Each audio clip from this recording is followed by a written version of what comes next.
خۆشحاڵین لە بەرنمەیەکی نوێی بزانە بمێنە بەیەوە یازیز و خۆشەوی شاد بووینەوە. چی بۆ کوڕەکەی مریەم هاتە خوارەوە؟ وەحی؟ نوح؟ ئەنجیل؟ ئینجیل تەواوە. میوەیە؟ میوە یەکێکە لە پێنجشەکە. ئاخوری ڕقە.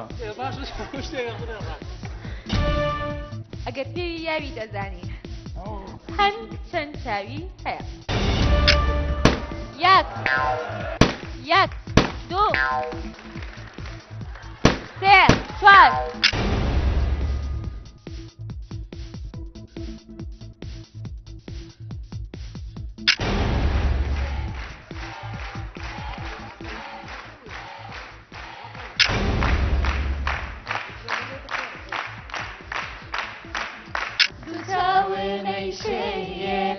علی بەکەیفە بەچاو من بێشێ کەس نەیژێ حەیفە بەچاو من بێشێ کەس نەیژێ حەیفە